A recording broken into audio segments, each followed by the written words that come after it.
ஒரு பக்கம் மனோஜ் விஜயாவை நோகடிக்க அப்படியே கடுப்பாக இருக்குது விஜயாவுக்கு. என்னடா என் பிள்ளையே வந்து என்னை வந்து வீட்டை விட்டு வெளில போ அப்படிங்கிற மாதிரி ரூமை விட்டு வெளில போக சொல்லிட்டான். நான் தான் எல்லாத்தையும் வந்து வீட்டை விட்டு வெளில போங்குவேன், எனக்கே இப்படி இருப்பான்னு சொல்லிட்டானே அப்படின்னு ஒரு பக்கம் ஆத்திரம், கடுப்பு, கோபம் எல்லாம் வர என்ன பண்ணுறது அப்படின்னே அவங்களுக்கு புரியல. அது யாருக்கு சாதகமாக அமையுதுன்னு வந்து பார்த்திங்கன்னா கரெக்டாக மீனாவுக்கு தான் சாதகமாக அமையுது.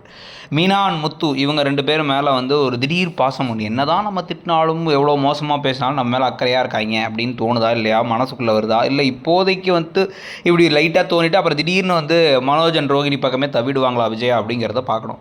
என்ன இருந்தாலும் என் பிள்ளை இல்லை அப்படிங்கிற மாதிரி அந்த சிந்தாமணி வந்து என் பணமெல்லாம் போச்சு அப்படிங்கும்போது உங்கள் பணம் இல்லை, அவளோட 2 லட்ச ரூபா பணத்தை திருடி உங்கள் வீட்டை வச்சுருந்தீங்க, அதை மட்டும் எடுத்துக்கிட்டாங்க அப்படின்னு பார்வதி சொன்னதுக்கப்புறமா நீங்கள் செஞ்சது தேவையில்லாத வேலை.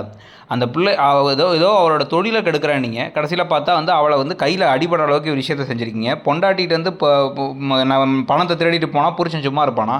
அதான் இன்கம் டேக்ஸ் ரைடெல்லாம் விடுந்த மாதிரி நடித்து ஏமாற்றி பணத்தை தூக்கிட்டான். நீங்கள் இந்த வேலையெல்லாம் இதோட நிறுத்திக்கோங்க, இல்லைனா இதுக்கு மேலே நல்லா இருக்காது. அதே மாதிரி நீங்கள் இனிமேல் இந்த கிளாஸுக்கெல்லாம் வர வேணான்னு சிந்தாமணிகிட்ட சொல்லிவிட்டு, என்ன இருந்தாலும் இந்த தாய்ப்பாசங்கிறது விட்டு போகாது, என்னுடைய புள்ள தான் வந்து முத்து அப்படிங்கிறதுக்காக இதை பேசுகிறாங்களா, இல்லை நம்ம ஆரம்பத்திலே சொன்ன மாதிரி இது மனோஜ் கூட இருக்க கோபத்தினால இப்போ வந்து இப்போதைக்கு பேசுகிறாங்களாங்கிறது தெரியல. இல்லை இது உங்களோட பிளானா, இதுவும் பார்வதிக்கு தெரியாமல் செய்யக்கூடிய பிளானா அப்படிங்கிறதையும் பார்க்கணும். ஏன்னா பார்வதிக்கு வந்து எல்லா விஷயமும் தெரிஞ்சு அவங்க தான் நல்லவங்களாக வந்து அதை முத்துக்கிட்ட போட்டு கொடுத்தாங்க. பார்வதி தான் இங்கே வர வச்சாங்க சிந்தாமணியை அப்படிங்கிறதுனால ஒரு பிளானா அப்படிங்கிறதையும் பார்க்கணும். எது எப்படியோ இப்போதைக்கு நமக்கு வந்து அந்த போர்ஷன் ஒரு பக்கம். இன்னொரு பக்கம் வந்து பார்த்திங்க அப்படின்னா வந்து இந்த தாயத்து மேட்டரை வச்சு கொஞ்சம் நேரத்துக்கு ஒரு 2-3 சீனு.